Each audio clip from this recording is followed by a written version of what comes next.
चलिए आइए, आपका पुनः स्वागत है आपके YouTube चैनल पे। आज हम लोग लेके आ गए आपके लिए नया अध्याय जो हम समझेंगे, जो नवोदय विद्यालय प्रवेश परीक्षा में पक्का पूछा जाएगा। हमारे लिए बहुत इंपॉर्टेंट टॉपिक है। देखिए, हम ऐसे टॉपिक लेके आ रहे हैं जो आपके लिए बहुत इंपॉर्टेंट है, जिससे पेपर में क्वेश्चन आए हुए हैं। अगर आपको यकीन नहीं है तो हम पहले आपको दिखा देते हैं। रुकिए, देख सकते हैं आप लोग, हमने गुणनखंड टॉपिक लेके आया। देखिए, जवाहर नवोदय विद्यालय 2022 में पूछा गया, 2020 में, 2018 में, 16 में, 15 में।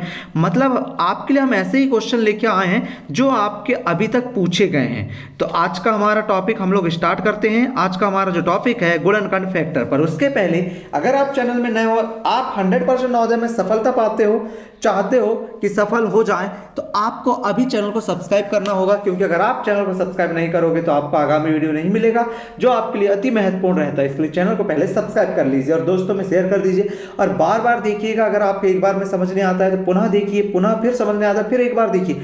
100% मान के चलिए, हम तो एक ही बार में आपको समझा देंगे, लेकिन अगर आप फिर भी कोई दिक्कत रह जाती है तो आप दोबारा देख लीजिएगा, आपको समझ आ जाएगा। तो बच्चों, इसके पहले की भी आपने वीडियो देख लिया होगा। उसके बाद ही हम लोग ये अगला टॉपिक लेके आए, गुणनखंड फैक्टर। तो यहाँ हम दोनों मीडियम को लेके चलते हैं, हिंदी मीडियम और इंग्लिश मीडियम, दोनों के लिए मोस्ट इंपॉर्टेंट है। तो चलिए हम लोग गुणनखंड स्टार्ट करते हैं। फैक्टर क्या चीज़ है सबसे पहले जानते हैं।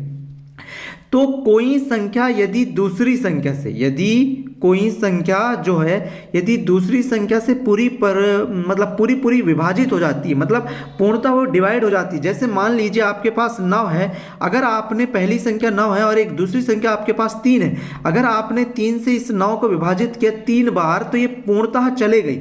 मतलब ये जो 3 है, ये वाला की जो 3 की हम बात कर रहे हैं, जो हमने यहाँ पर करा ये वाले 3 की बात, इस 3 का मतलब ये है कि ये 3 इस संख्या का गुणनखंड है। 9 का क्या है? गुणनखंड है। ठीक है, अब आगे की हम जब बात करते हैं तो आगे आप देखेंगे एग्जाम्पल के रूप में हम आगे समझते हैं। पहले परिभाषा एक बार डेफिनेशन और देख लेते हैं हम लोग।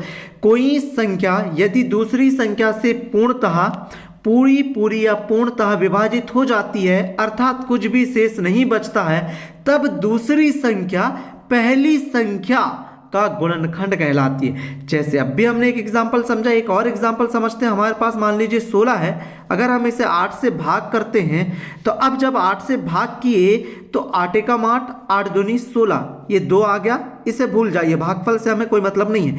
लेकिन इस 8 ने 16 को पूर्णतः विभाजित कर दी, मतलब ये जो 8 है यही इस 16 का क्या है? एक गुणनखंड कहलाएगा। बातें बिल्कुल समझ आ गई होंगी। उसी प्रकार अब मान लीजिए आपके पास कोई एक संख्या 6 है, इस 6 के हम गुणनखंड करें तो 6 किस किस संख्या से पूर्णतः विभाजित हो जाता है? तो 1 से हो जाता है। 2 तिया 6, 2 से भी हो जाएगा, मतलब 3 से भी हो जाएगा, 3 दूनी 6। और फिर हम 6 की भी बात करें, 6 स्वयं 6 को विभाजित करेगा एक बार। तो इस प्रकार से 6 के गुणनखंड की हम बात करें तो 1, 2, 3 और 6 ये हो जाएंगे। अब हम इसको और एक विधि से कर सकते हैं। जैसे 2 के हमने गुणनखंड निकाले, 2 का मतलब 6 से, तो 2 तिया 6 हुआ, फिर 3 का 3 में, फिर 1, मतलब 1 आया, 3 आया, 2 आया और फिर कहाँ गए? 6। मतलब लास्ट वाली संख्या से ऐसा गए, फिर ऐसा, और फिर लास्ट वाली जो संख्या है वहीं पर आ गए। 1, 2, 3, 2, 6, ये हमारे क्या है? ये गुणनखंड है। किसके? 6 के। तो इस प्रकार से आपको उम्मीद है गुणनखंड आ गया होगा। एक मोस्ट इंपॉर्टेंट बात है जो नवोदय विद्यालय में वैसी पूछ ली गई थी और ये बहुत बच्चों को बनी नहीं थी। क्यों? क्योंकि ये एक सवाल नहीं था, एक थ्योरी बेस्ड क्वेश्चन था। अब थ्योरी बेस्ड क्वेश्चन है तो बच्चे वहां पर कंफ्यूज हो जाते हैं। तो यहां पर देखिए क्या कह रहा था कि अभाज्य संख्या के केवल 2 गुणनखंड होते हैं। ओनली कितने होते हैं? केवल 2।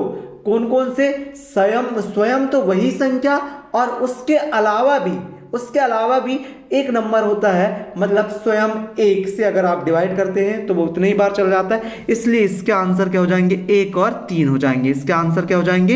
1 और 3 हो जाएंगे। उम्मीद है आपको ये भी समझ आ गया होगा। चलिए अब आगे की तरफ बढ़ते हैं, गुणनखंड के प्रकारों में हम चलते हैं। और ये तो इतना इंपॉर्टेंट टॉपिक है जवाहर नवोदय विद्यालय के लिए, प्रवेश परीक्षा के लिए, तो मैं आपको बता ही नहीं सकता। अति से अति मोस्ट इंपॉर्टेंट टॉपिक है अभाज्य गुणनखंड, मतलब प्राइम फैक्टर। इंग्लिश मीडियम वालों के लिए प्राइम फैक्टर कहेंगे हम। प्राइम फैक्टर मोस्टली इंपॉर्टेंट है because there are many questions आपके एग्जाम में आए हुए हैं। आप देखेंगे बहुत सारे क्वेश्चन हैं जो आपके एग्जाम में पूछा है जेएनवी में। जेएनवी में हमेशा एक क्वेश्चन आएगा और डेफिनेटली आज आप सीख के भी जाएंगे और जवाहर नवोदय विद्यालय जो प्रवेश परीक्षा आपकी होने वाली है उसमें आप पक्का 100% पूरे में से पूरे अंक लेके आएंगे। मतलब इस टॉपिक से अगर कोई भी क्वेश्चन आ जाएगा तो पक्का आप गलत नहीं करेंगे। देखिए यहां पर अभाज्य गुणनखंड क्या होता है, हमने एक एग्जांपल लिया है 240 के अभाज्य गुणनखंड कीजिए।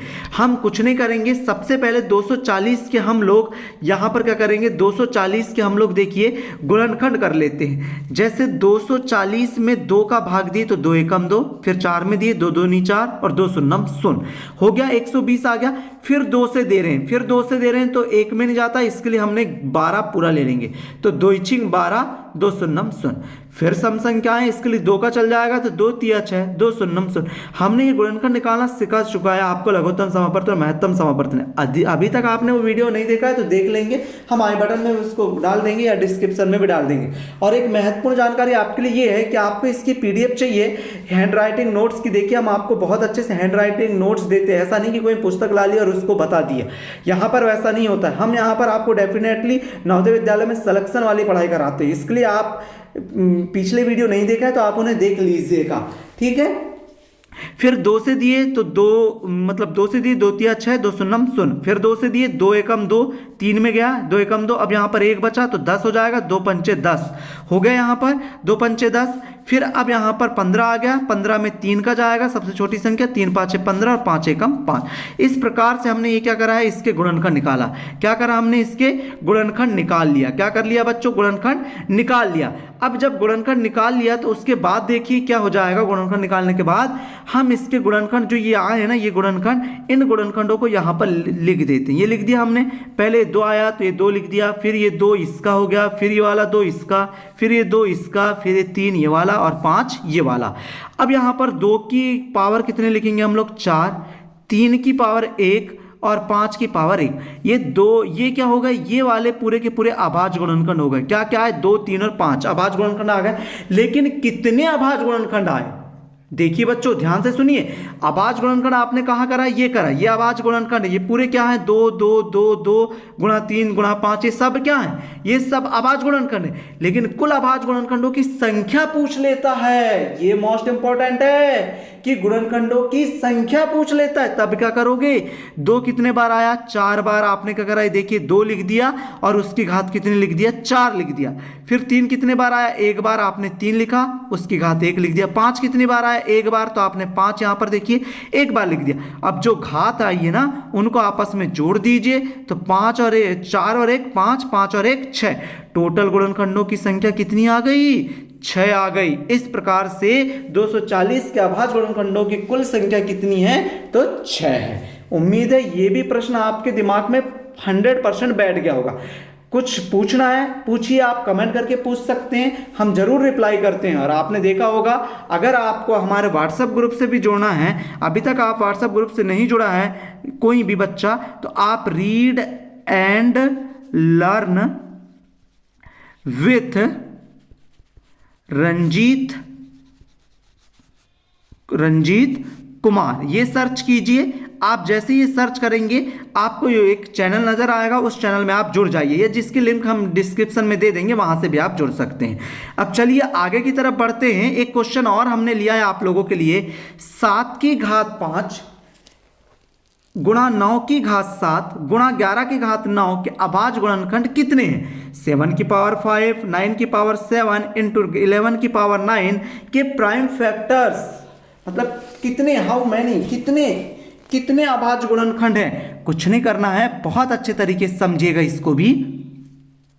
यहां पर देखिए, अब आपसे अभाज्य गुणनखंड बोला है ना, तो 7 के गुणनखंड इस प्रकार से आप निकालोगे तो 7 का 7 में जाता है, मतलब कितना आएगा, एक ही बार में आ जाएगा। ये 7 एकम 7 कितना आ जाएगा, 7 एकम 7, मतलब ये हमारे कोई काम का नहीं है। 9 के जरूर देखिए, 9 के इधर निकाल दिए हमने। 9 के क्या क्या निकाल दिए हमने, 9 के हमने निकाल दिए आपके लिए तीतर का 9, तो ये 3 आ गया। फिर 3 का गया 3 एकम 3, इस प्रकार से 3 गुणा 3 आया, तो 3 गुणा 3 लिखा, लेकिन उसकी घात 9 की घात थी 7, यहाँ पर 3 गुणा 3 हमने 9 को लिखा, इसके लिए पूरे की घात कितनी होगी 7 और 11 की घात 9, क्योंकि 11 खुद एक गुणनखंड है। तो 7 की घात 5, 3 की घात 7, फिर 3 की घात 7 और फिर 11 की घात 9, 7 की घात 5, 3 की घात 7, 3 की घात 7, 11 की घात 9। इस प्रकार से ये जो इनकी पावर है, अब इनको हम आपस में जोड़ देते हैं। ये 5, फिर ये कितनी हो गई 7, फिर ये कितनी हो गई, फिर ये कितनी हो गई, देखिए 7, और फिर ये कितनी हो गई 9 हो गई। इस प्रकार से आपने देखा, जोड़ दिया हमने। जोड़ने के बाद अब ध्यान से देखिएगा आप लोग, इसको जब हम पूरा टोटल जोड़ेंगे तो कितना आ जाता है, 28 आ जाता है। यही 28 हमारे इस प्रश्न का क्या होगा, आंसर होगा। क्या होगा, इस प्रश्न का हमारा आंसर होगा। उम्मीद है आपको ये भी समझ आ गया होगा। ठीक है बच्चों, कोई डाउट है? कुछ डाउट होगा तो पूछ लीजिएगा। ठीक है, अगले पेज पे चलते हैं। उभयनिष्ठ गुणनखंड क्या है, कॉमन फैक्टर। चलिए अब आइए प्रिय विद्यार्थियों, अब हम लोग जानेंगे किसके बारे में, कॉमन फैक्टर के बारे में, कि कॉमन फैक्टर क्या होते हैं। नवोदय में सिलेक्शन तो पूरा पढ़ना पड़ेगा। कॉमन फैक्टर क्या होते हैं, कॉमन फैक्टर जैसे एक एग्जांपल लेते हैं, या कोई भी एक क्वेश्चन है आपके पास, मान लीजिए 24 और 36, इसमें कॉमन फैक्टर क्या है। कॉमन फैक्टर मतलब होता है जो दोनों के गुणनखंड हो, जो दोनों में आए हों। तो देखिए यहाँ पर 24 और 36 के हम उभयनिष्ठ गुणनखंड निकालेंगे। तो उभयनिष्ठ के लिए हमने सबसे पहले देखिए गुणनखंड निकाला, इसका भी हमने क्या करा, गुणनखंड निकाल लिया। दोनों के गुणनखंड निकाल लिए। दोनों के गुणनखंड निकालने के बाद आपको यहाँ पर कुछ नहीं करना है। कुछ नहीं करना है मतलब कुछ तो करना पड़ेगा ना बच्चों। कुछ नहीं करेंगे तो क्या होगा बताओ तुम ही, कुछ तो करना पड़ेगा, वही तो करने वाले हैं। तो आगे देखो क्या करने वाले हैं, आगे ये करने वाले हैं 24 के अभाज्य गुणनखंड निकाल लिए, फिर 36 के निकाल लिए, फिर उनको हम क्या करेंगे, जो गुणनखंड आए हैं उनको इस प्रकार से हमने लिख दिया। आप यहाँ पर एक नया देख रहे हैं कुछ, हमने सबके सामने एक लिखा है। क्यों लिखा है, क्योंकि एक इसका गुणनखंड होता है और अब हमें उसे गुणनखंड में काउंट करना है, उसकी संख्या में हमें उसे काउंट करना है। इस कारण देखिए एक हो गया, फिर 2 यहां पर भी उभयनिष्ठ में, 2 यहां पर भी है। रुकिए एक सेकंड, अच्छे से देखिएगा आप। देखिए एक ये हो गया, एक ये हो गया, एक हमने यहां लिख दिया। फिर उसके बाद आप देखिए यहां पर क्या है, 2 है, इसमें भी क्या है 2 है, फिर हमने यहां पर क्या लिख दिया, 2 लिख दिया। फिर आप देखिए यहां पर 2 है, क्या इसमें भी एक 2 नजर आ रहा है, हाँ तो इसमें भी हमने 2 लिख दिया। फिर उसके बाद आपको नजर आ रहा होगा एक 3, पर यहां पर ध्यान से देखिए, पहले इस 2 का कोई मतलब नहीं है, इसके लिए हम इसको नहीं लिखेंगे। इसको हम यहां पर ऐसा छोटे गोले में पैक कर देते हैं। हम इसे ले लेते हैं 3 और ये वाला एक 3, तो ये एक 3 लिख दिया। परंतु फिर से आप देखिए, क्या इस 3 का कोई मतलब है क्या हमारे लिए, यहाँ इस 3 का मतलब है क्या, क्यों नहीं है, क्योंकि इधर 3 नहीं आया और एक ही 3 आया है, इसलिए इस 3 का मतलब नहीं है। इसलिए हमने ये क्या लिखे, हमारे गुणनखंड लिखे। कुल कितने गुणनखंड आए, कैसे निकालेंगे, देखिए इसको ऐसे निकालते हैं, 1 की पावर 1 धन 2 की पावर 1, सॉरी यहाँ पर ऐसा नहीं, एक सेकेंड रुकिएगा, इसको ऐसे करेंगे, 1 की पावर 1 गुणा 2 की पावर 1 गुणा 2 की पावर 1 गुणा 3 की पावर 1। तो यहां पर आप घातों को जोड़ते हैं तो 1 धन 1 धन 1 धन 1, कुल कितने आ गए, 4। इस प्रकार से इस प्रश्न का आंसर कितना हो गया, 4 हो गया। उम्मीद है ये भी समझ आया होगा। नहीं आया समझ, चलो बताओ, जल्दी बताओ बच्चों, समझ आया कि नहीं। करे कमेंट करो यार, क्या कर रहे हो आप लोग, कमेंट करो, चलो जल्दी जल्दी जल्दी जाओ कमेंट करो, हाँ या ना बताओ, हमें समझ आ गया, हमें समझ नहीं आया, लिखो जल्दी लिखो, क्या कर रहे हो सब बच्चों, जल्दी लिखो, जब तक हम अगला टॉपिक ले लेते हैं और समझते हैं। अब आता है हमारा अगला टॉपिक और वो है मल्टीपल्स। मल्टीपल्स मतलब गुणज। अब आप लोग गुणज के बारे में जानने वाले या समझने वाले हैं कि गुणज क्या चीज है या मल्टीपल्स क्या होते हैं। बहुत ही सिंपल बच्चों, इतना सिंपल कि आपको अब भी तुरंत समझ आने वाला है। देखो कैसे, मैं बोलूं आपसे 3 के गुणज बताओ, तो देखो सब बच्चे बताने लगे 3 के गुणज, अपने मन में बोल रहे हो ना, बोलो क्या होते हैं। 3 का पहाड़ा ही तो 3 का गुणज होता है बच्चों। क्या होता है, 3 का पहाड़ा ही 3 का गुणज होता है। इसलिए 3 एकम 3, 3 दूनी 6, 3 तर का 9, 3 चौके 12, 15, 18, 21, 24 ऐसे डैश डैश कर दिए हमने। क्यों, क्योंकि बहुत सारे गुणज हो सकते हैं ना। उसी प्रकार 5 के गुणज की बात करूं, 5 के गुणज बताओ, आप कहोगे कोई बात नहीं, अब भी बताते हैं गुरुजी, आप चालू कर दोगे। 5 एकम 5, 5 दूनी 10, 5 तिया 15, 5 चौके 20, 5 हम 25, आप पहाड़ा चालू कर दोगे ना। वाह, सबने पहाड़ा चालू मन के मन में कर दिया, सबको मतलब 5 के पहाड़े भी आते हैं बच्चों आप लोगों को, बहुत अच्छी बात है।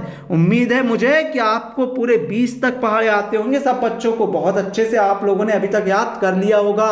हमने आपको बताया है ना, आपको वर्ग याद करना है, आपको घन याद करना है, वर्ग कहाँ तक 20 तक, घन कहाँ तक आपको 10 तक, और पहाड़े कहाँ तक 20 तक सबको याद होना चाहिए, तभी नवोदय में सिलेक्शन आसानी से मिलता है।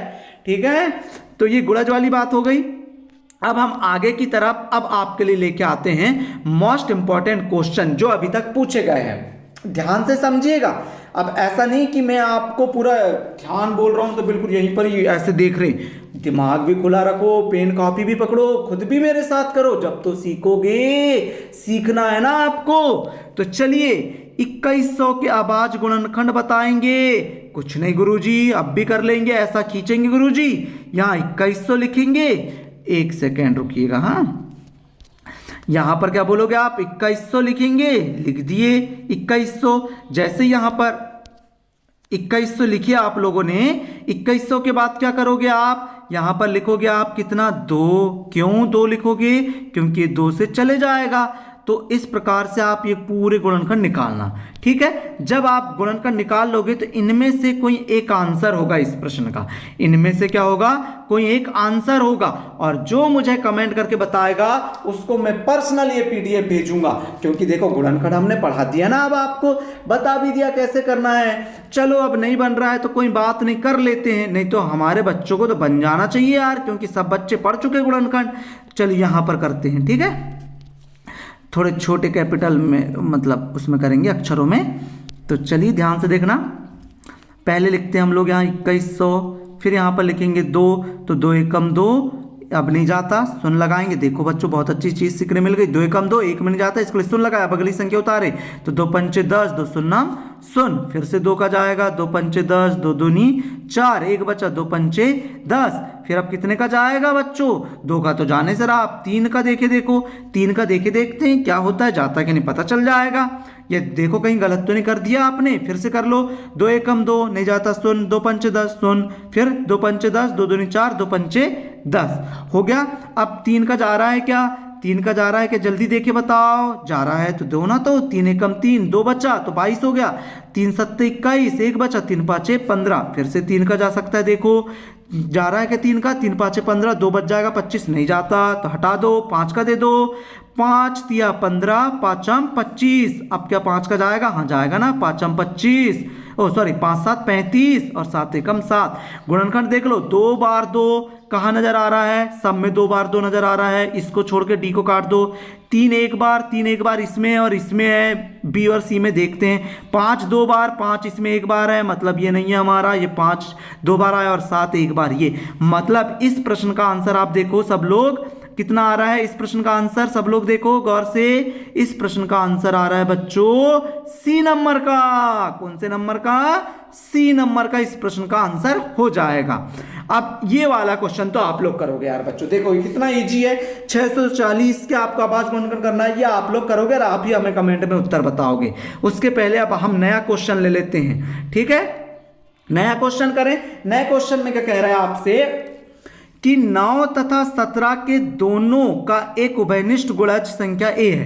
क्या कहना चाह रहा है, 9 और 7 के दोनों का एक उभयनिष्ठ गुणज है। उभयनिष्ठ मतलब जो दोनों के पहाड़े में आता हो, ध्यान से सुनना बच्चों, 9 और 7 के पहाड़ों में आता हो ऐसा एक गुणज। क्या कह रहा है, बोला नहीं उसने, बताया नहीं, ये है कह दिया, मान लेता अपन, कह देते यार 63 बोल देना था उसको, पर नहीं बोला उसने, और क्या बोल दिया आगे, अरे भैया प्रश्न को बढ़ा दिया बच्चों। क्या बोल रहा है, यह संख्या 1200 तथा 1300 के बीच में है। अरे वाह वाह, बहुत अच्छा प्रश्न लेके आया है, देख रहे हो 2018 में आया है, कितना इंपॉर्टेंट प्रश्न है। मतलब इसका कहने का मतलब यह है कि 9 और 7 दोनों के पहाड़े में आती हुई एक संख्या है, और जो 1200 और 1300 के बीच में है। तो आप बताइए बच्चों कि वो संख्या कौन सी है, ऐसा कौन सी संख्या जो ऐसी हो सकती है। कुछ नहीं करना है आपको, सबसे सिंपल सा इन दोनों का गुणा कीजिए, क्योंकि बड़ी संख्या मिल जाएगी हमें। क्या मिली हमें, 63 मिली। कितनी मिली, 63 मिली। अब इस 63 में ऐसी संख्या का गुणा कीजिए कि जो 1200 और 1300 के बीच में हमें लाके रख दे। तो देखो हम लोग कर लेते हैं, चलो किसका कर लें, 15 का कर लेते हैं। चलो 15 करके देखते हैं। 15 तिया 45 की 5, हासिल का क्या आ जाएगा 4, 15 छके 90 और 4 कितना आ गया 94, मतलब बहुत कमी है यार, थोड़ा ज्यादा बढ़ना पड़ेगा। चलो हम लेते हैं, आप 63 गुणा कितना कर लें 20 करके देखते हैं। चलो तो दो सुन सुन सुन आपको पता है शून्य आएगा, तो चलो कर ही लेते हैं सुन सुन। फिर 2 का दिए तो 2 तिया 6 और 2 इछिंग 12। अरे आ गया लग रहा है बच्चों, देखो आ गया क्या 1260। Very good. अरे देखो देखो उत्तर भी मिल गया, कितने आसानी से कर लिए ना आपने प्रश्न का उत्तर।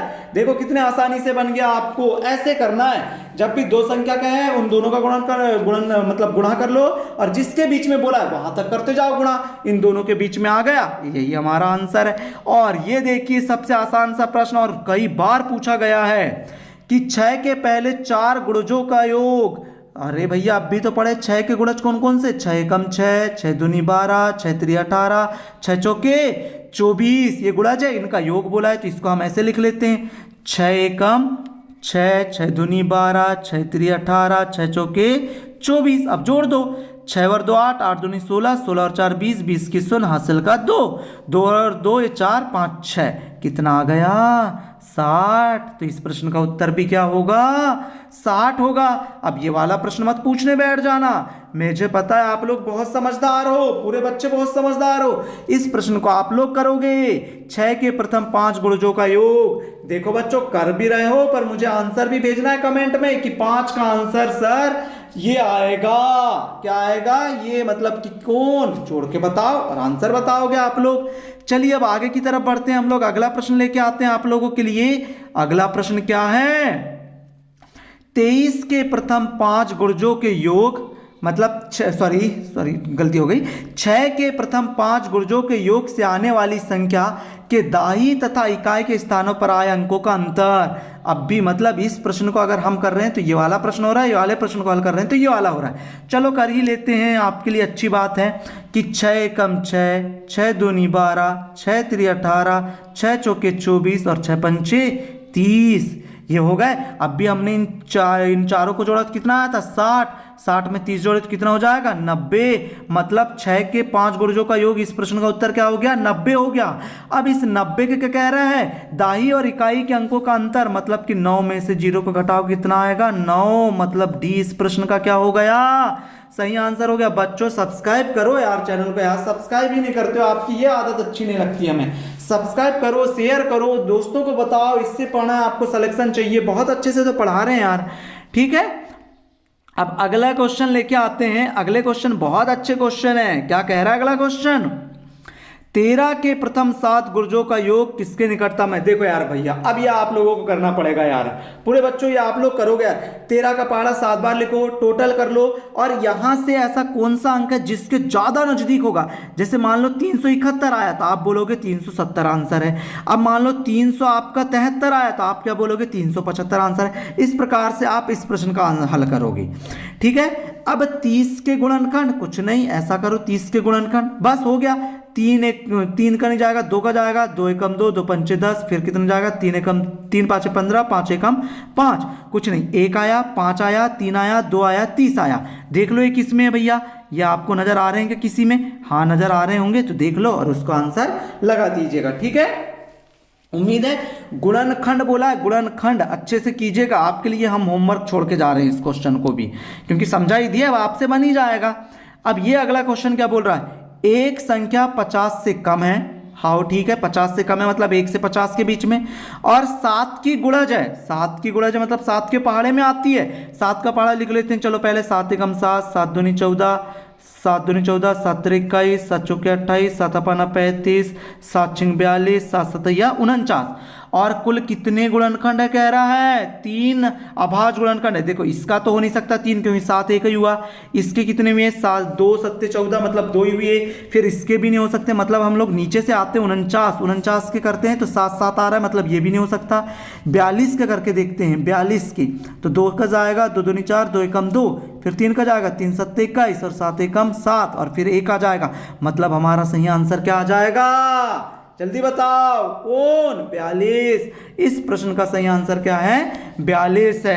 अगला क्वेश्चन क्या कह रहा है, 12 और 15 के स्वरनिष्ठ गुणनखंड है। स्वरनिष्ठ मतलब आपको हमने बताए हैं क्या आपको कुछ नहीं करना है, 12 के गुणनखंड करो और 15 के गुणनखंड करो, उन दोनों में क्या क्या आ रहा है वो देख लो।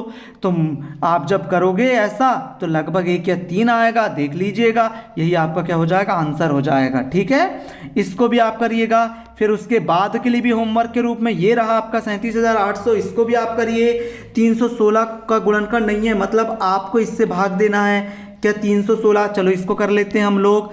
316 1 से भाग दिए, 316 में चल जाता है, गुणनखंड है। 158 का 316 में जाता है, इसका दुगना करके देखो। सबसे पहले क्या ये आता है कि इसके पाड़े में 2 अट्ठे 16 की 6 हासिल का 1, 2 पंचे 10 और 11, 11 के 1 हासिल का 1, 2 एकम 2 और 3, 316। ये भी गुणनखंड है क्योंकि इससे भाग चले गया 2 बार में।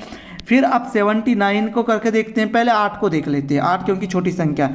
8 एकम 8, 8 दूनी 16, 8 3 24, 8 चौके 32, मतलब 3 बार जाएगा। 8 3 24, 6 और 1 7 बचा, मतलब 56। 8 7 56, 8 8 64, 8 9 72, नहीं जा रहा है, मतलब ये ही है आंसर हमारा 8। 79 को भी करके देख लेते हैं। 79 गुणा कितना करते हैं हम लोग, 4 कर लेते हैं।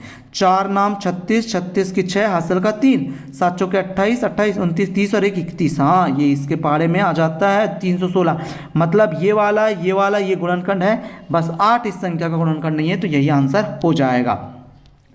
आज का हमारा अंतिम क्वेश्चन क्या कह रहा है, 4 की पावर 11, 7 की पावर 5, 11 की पावर 3 का भाज्य गुणनखंड क्या है। तो देखो 4 आया है, 4 को हम ऐसा लिख सकते हैं 2 गुणा 11, 2 गुणा 11, क्यों 2 दूनी 4 होता है। फिर 7 गुणा कितना 5 और फिर 11 गुणा 3। अब जो जो घात है उनको जोड़ दो, 11 और 11 कितनी हो गई 22, 22 और 5 कितने 27, 27 और 3 कितनी हो गई 30। अर्थात इस प्रश्न का आंसर 30 हो जाएगा, जो हमारे ऑप्शन नंबर कहाँ नजर आ रहा है, बी में नजर आ रहा है। हमें कहाँ नजर आ रहा है बच्चों, बी में नजर आ रहा है। सबको नजर आ रहा है कि नहीं, देखो सबको नजर आ रहा है कि नहीं, सबको बन रहा है कि नहीं, उम्मीद है बन जाएगा ना।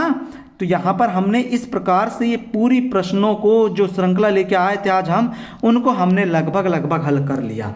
उम्मीद है आपको पूरा बन भी रहा होगा। और नवोदय विद्यालय में सिलेक्शन के लिए प्रत्येक बच्चा चाहता होगा कि हम जरूर पढ़ें, और पढ़ने के लिए आपको समझ आ गया होगा कि यही चैनल है जो आपकी नैया पार लगाएगा और आपको सिलेक्शन दिलाने वाला है। हम नवोदय विद्यालय के लिए हमेशा बहुत अच्छे से लेके आते हैं। आप कोई भी क्लास में भी पढ़ रहे हो, अगर आप ये वीडियो भी देख रहे हैं तो बहुत अच्छी बात है, क्योंकि आपको नवोदय में सिलेक्शन चाहिए तो पढ़ना तो पड़ेगा बच्चों।